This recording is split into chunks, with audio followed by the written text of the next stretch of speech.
Every city in Colorado has its own approach to getting more people off the streets and into permanent housing. Well, tonight we're taking a 360 in-depth look at two different strategies being proposed by two cities. Now, we began in Denver.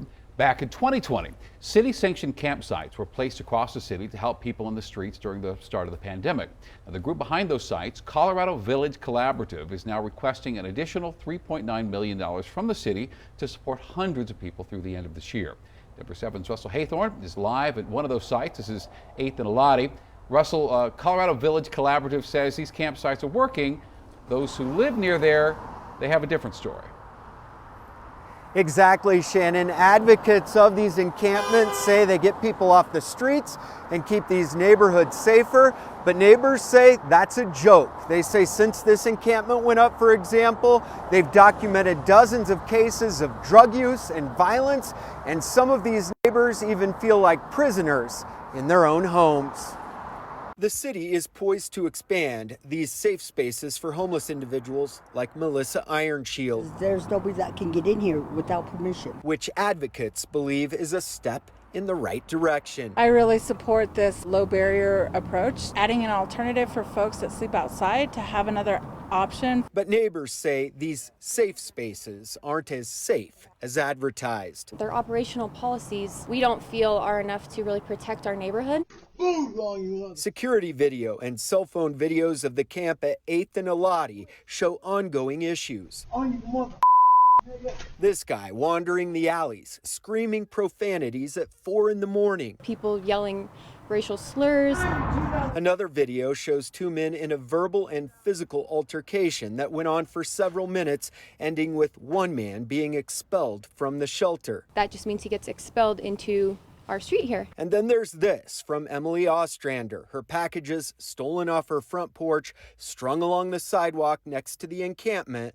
The contents of the packages gone. You don't have to, go through rigorous background checks or drug offender screening. Davida Gonzalez has lived here for decades and is now less than 10 feet from the new safe encampment.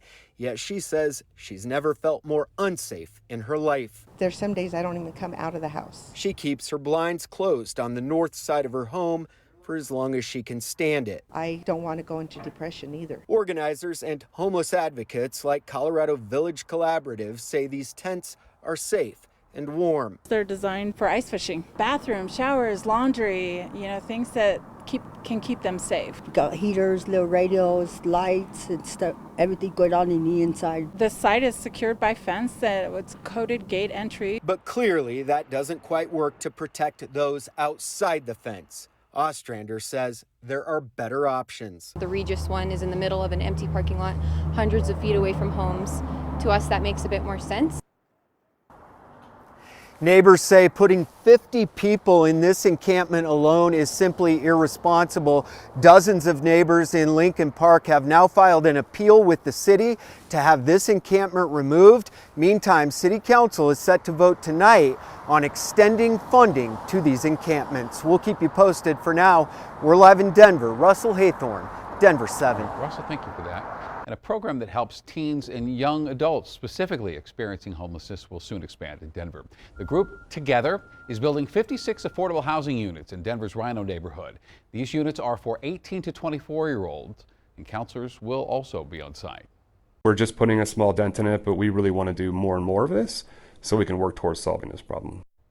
Together got its start in Boulder, and the group hopes to break ground on the Denver project sometime this year. Tonight, Aurora Mayor Mike Kaufman will once again introduce a citywide camping ban.